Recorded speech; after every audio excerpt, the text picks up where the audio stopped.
Hi YouTube, and this is JTrain997, and I'm back this time with my review of the DC Universe Classics Wave 11, Figure 7, Steppenwolf. Now yes, I already did review Steppenwolf, but that was the standard version of the figure, and as is the case, that version of the figure was completely different than its variants form. It actually looks like those two have nothing in common. Maybe, I don't know, the sculpt looks pretty different as well, but I don't know. So, this version of Steppenwolf, completely different costume, completely different weapons. Of course, this first time it's 6-inch. He comes with his whip, his sword, his horn, and he is a part of the Collect and Connect Kilowog wave, but he comes with a base instead of a piece of Kilowog because he's the anchor in the wave, meaning he's the most popular character they expect to sell without a piece of the Build-A-Figure or Collect and Connect figure. Of course, the rest of the figures in the wave: John Stewart, The Question, Cyborg Superman, Deadman Shark, once again, not sure if I'm pronouncing this right, Katma Tui, I think, and Steppenwolf, as you can see here, his variant form.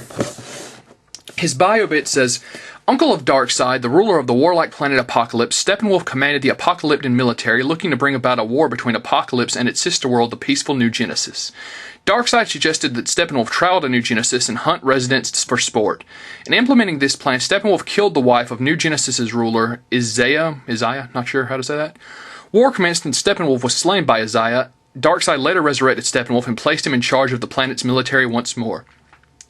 First appearance, New God 7, 1972, real name Steppenwolf, occupation military commander, base of operations Apocalypse, powers and attributes, superior strength and speed, cable snare weapon, fires energy beams, expert swordsman, and wields an electro axe. So, very excited to have this guy. He was the version of Steppenwolf I wanted more since he appeared in the Batman episode fighting Jonah Hex. So, let's pull this bad boy out of packaging. And here we have Steppenwolf out of packaging. Let's get a quick 360 of this guy. Of course, I have him holding his whip and his sword. He does not want to stay on this base at all. His ankle loves to rotate, and he's kind of back heavy, so he tends to slide off the base. That's not to say you can't keep him on the base, but it is a bit of an issue for me. So, yeah, see right there, the base didn't even come with him when I pulled him up. His sword, which has some surprising detail on it. There's kind of a green hilt here, and the sword's a very, very soft plastic, though. I mean, you get kind of an eel thing going. I don't know what happened, but this sword is way too soft. That's not to say the detail's bad or that it doesn't fit in his hand great, but really, what were they thinking? Of course, let's pull that out and toss it to the side and get his horn in here.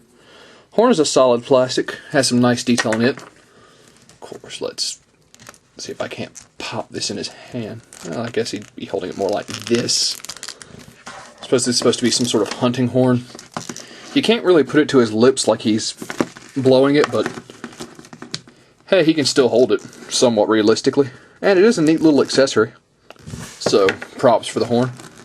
And you get to his electro whip or whatever this thing is supposed to be. And it is a soft plastic, but the whip should be.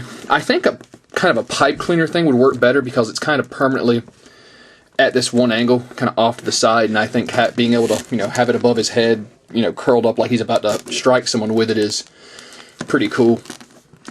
Also, it looks like he's just kind of the slave driver behind the Keebler elves in his costume with his little hat. Oh, I'm sorry, I'm probably going to piss off a Steppenwolf fan saying that, but like I said, I really don't have that much experience with the New Gods, which is something the Four Horsemen love, but that's not to say they're bad characters. Of course, let's get him standing really quick. Let's see if he can get him on the base pretty solidly. Get some of that detail in there. Oops. Sorry about that. Of course, he's a very tall figure with that hat on.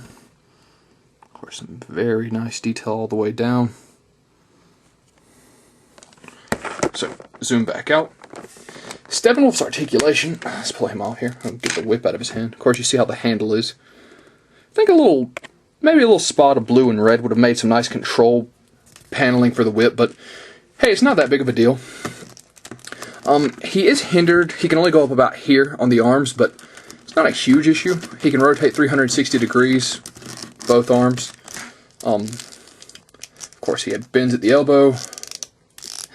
He looks like he's trying to turn at the forearm, but It's a very, very stiff movement. I don't want to force it and have it break, so don't really know. Of course, he has the wrist joints. Head articulation, very slight up and down, and very slight left and right. Of course, leg articulation. They go out to the sides perfectly fine, but of course they can't really go back because of the cape. And in going forward, they're pretty hindered by this part of his costume. Knee joint, of course, swivel. And ankle joint, same for both legs. So, like I said, I wasn't crazy about Steppenwolf. Oh, wait, I almost forgot his abdomen joint. Actually, that moves perfectly fine, even though there are kind of two belts going for it. So that's pretty impressive.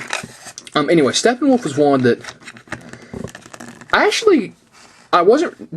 kind of wanted this figure. I wasn't really excited for the red figure. But this figure, it has a few flaws, but honestly, it's not that bad.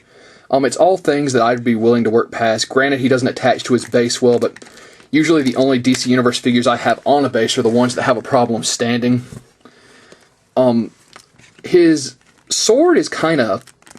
It's not a very good accessory, but at the same time, I want him holding his horn and his whip, so this little really, really plasticky sword is just going to go in a spare parts bin. But I really just want to know what happened here, because this seems like a factory error. I mean, other people I know have gotten this Steppenwolf. Are your swords like this? But anyways, I think Steppenwolf is still a solidly good figure. Some limited articulation, but his sculpt is very nice. He's a very good looking figure on the shelf. He comes with some nice, if not a little poor quality accessories. So let's get a comparison to the other version of Steppenwolf. And here we have both versions of Steppenwolf available from the DC Universe Classics line. Like I said, I actually went into this wanting this figure more, and I ended up finding this guy first.